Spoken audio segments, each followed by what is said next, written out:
सरकारला बळ दिलं तर योजनेचा हप्ता 1,500 वरून 3,000 करणार। लाडकी बहीण योजनेच्या कार्यक्रमात मुख्यमंत्री शिंदेंचं आश्वासन। योजनेत खोडा घालणाऱ्यांना जोडा दाखवा, शिंदेंचं आवाहन।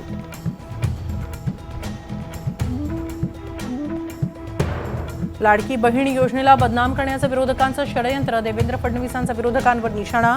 योजना बंद करण्यासाठी विरोधकांचे जाणीवपूर्वक प्रयत्न, फडणवीसांचा आरोप।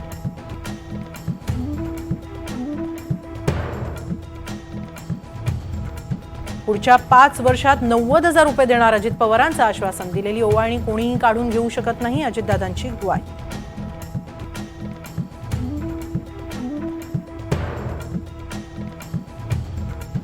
योजनेत खोडा घालणारी माणसं आमीन आहेत। खोडा तर नरेंद्र मोदी घालतात। संजय राऊतांचा महायुतीवर पलटवार।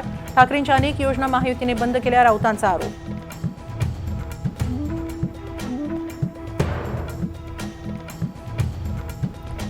जिल्हा बँकेच्या अडचणीमुळे नाईलाजाने मी अजितदादांसोबत गेलो, अजित पवार गटाचे नेते राजेंद्र शिंगणेंचं वक्तव्य। आजही मी शरद पवारांना नेता मानतो, शिंगणेंची कबुली।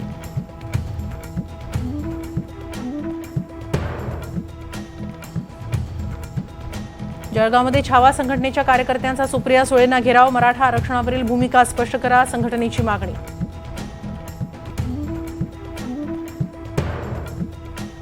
नाशिक दंगली प्रकरणी भद्रकाली पोलीस ठाण्यात एकूण 6 गुन्हे दाखल।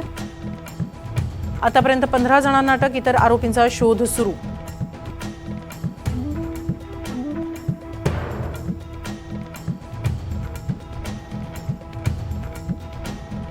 पंढरपूरच्या विठुरायाच्या टोकन दर्शनासाठी दर्शन मंडप आणि स्कायवॉकला राज्य सरकारची मंजुरी। 110 कोटी रुपयांच्या आराखड्याला मान्यता।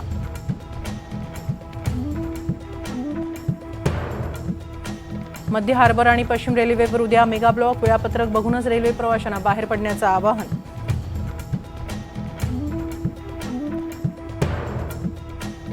स्वीडननंतर आता पाकिस्तानमध्ये एमपॉक्सचे 3 रुग्ण, एका रुग्णाचा मृत्यू। हैदराबाद, तामिळनाडूमधले एअरपोर्ट अलर्टवर।